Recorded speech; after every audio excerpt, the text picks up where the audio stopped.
juristes. Les études à la fac ont la réputation d'être des études vachement relax, des études où on ne fait pas grand chose. Franchement, c'est n'importe quoi. Et chaque filière a sa dose de boulot à fournir et sa dose d'étudiants stressés.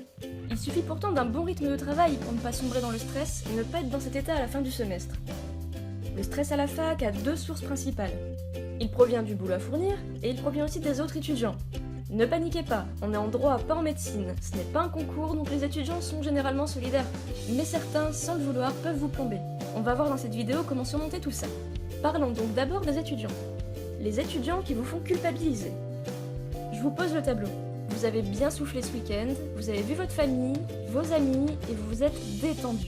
Et là, le lundi matin, vous arrivez en amphi, et voilà Marie-Madeleine qui vient vous dire « Oh, tu n'as pas travaillé ce week-end? Je ne sais pas comment tu fais, moi je n'ai pas eu une seconde à moi. » Alors, moi en général, je réponds à Marie-Madeleine comme ça.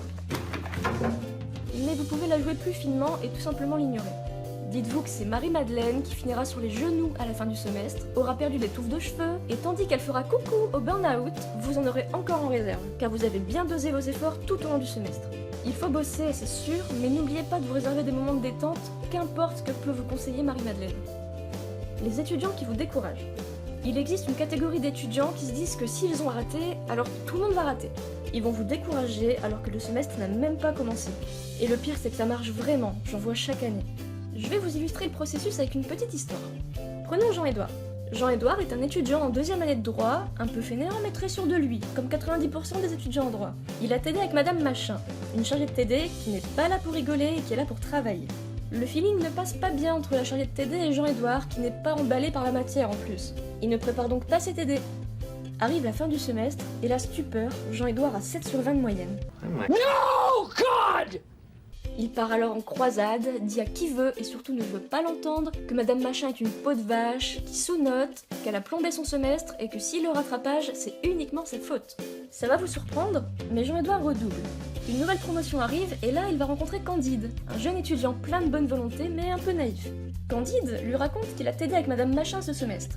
Jean-Édouard lui lance alors un regard compatissant et lui dit « Mon pauvre vieux, t'auras jamais ton semestre avec elle, elle est affreuse. Elle ne met la moyenne à personne. » Candide garde cette information en tête, et c'est un peu stressé qu'il va à son premier TD. Comme on lui a monté la tête, la moindre phrase que prononce Madame Machin lui fait se dire que décidément Jean-Édouard avait raison, ça se voit que c'est une peau de vache cette prof.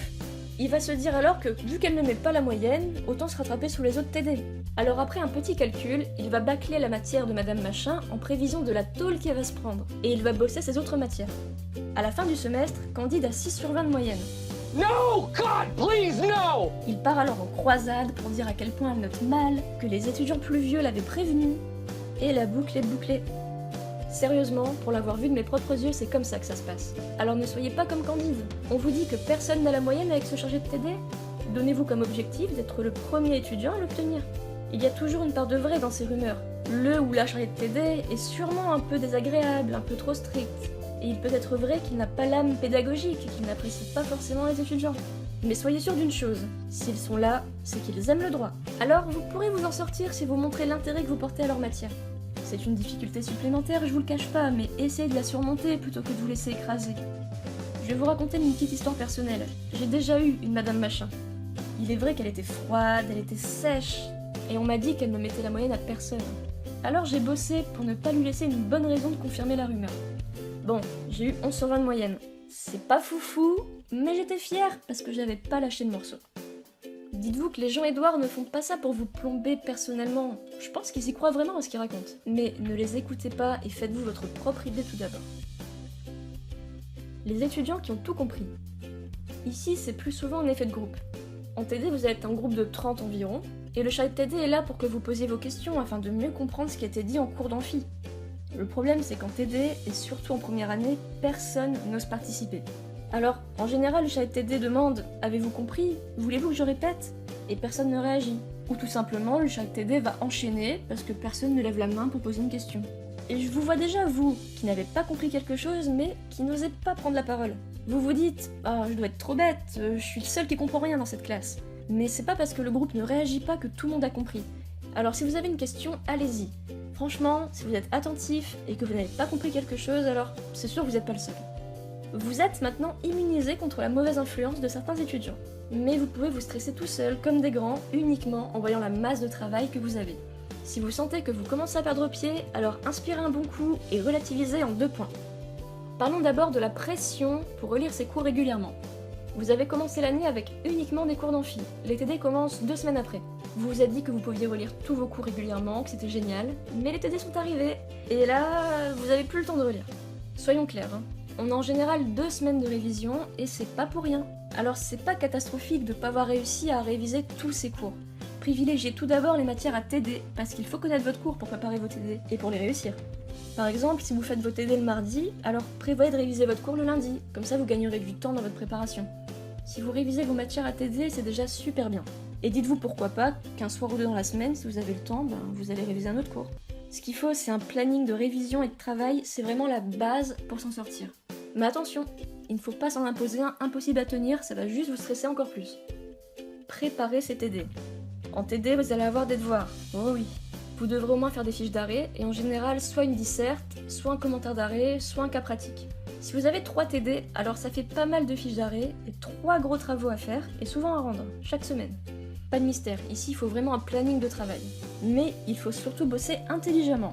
Et là, attention, je vais oser le dire, vous pouvez parfois vous permettre de ne pas tout faire. Oh là là, c'est la décadence. Mais non. Je ne vous dis pas de croiser les doigts et de ne pas préparer vos TD en espérant que vous n'allez pas être interrogé cette semaine. Il s'agit d'études supérieures là, on ne joue pas à la roulette. Si le chargé de TD interroge au hasard pour les fiches d'arrêt, alors il faudra toutes les faire. En fait, ce que je veux bien que vous compreniez, c'est qu'il ne faut rien laisser au hasard.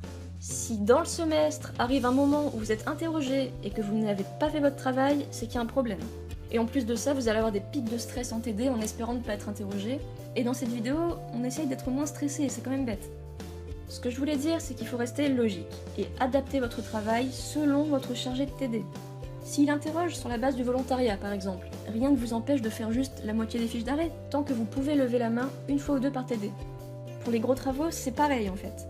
Parfois, les chargés de TD les ramassent tous. En général, c'est comme ça que ça se passe, et je vous le cache pas, c'est le plus dur, parce que vous devez tous les faire au mieux. Mais certains ne ramassent le même étudiant qu'une seule fois, donc si vous êtes ramassé, vous savez que vous ne pouvez plus l'être. Pourquoi pas faire votre travail sous forme de brouillon? Comme ça, vous pourrez quand même en parler pendant la correction, sans perdre votre temps à tout faire au propre. Voilà, il faut adapter son travail à ce que demande votre chargé de TD.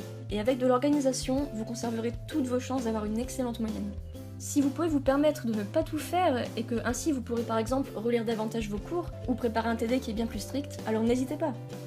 J'espère que dans cette dernière partie de vidéo j'ai été claire. Il faut travailler intelligemment, mais jamais se fier au hasard, j'insiste vraiment. Juste, ne faites pas de zèle, laissez ça à Marie-Madeleine. Je comprends bien, mon discours diffère peut-être de tout ce que vous avez pu lire ou entendre, parce que c'est pas vraiment le ton employé par la majorité des vidéos qui présentent les études, ou qui vous donnent des conseils méthodologiques, j'en ai bien conscience. Mais c'est une façon de travailler qui a fonctionné chez moi, alors je tenais à vous la faire partager. J'espère que cette vidéo vous aura fait relativiser. Ne vous rendez pas malade, surtout pas en première année. Soyez juste organisé, ne vous laissez pas influencer et gardez-vous des moments de détente. Allez, bonne journée les juristes, à la prochaine.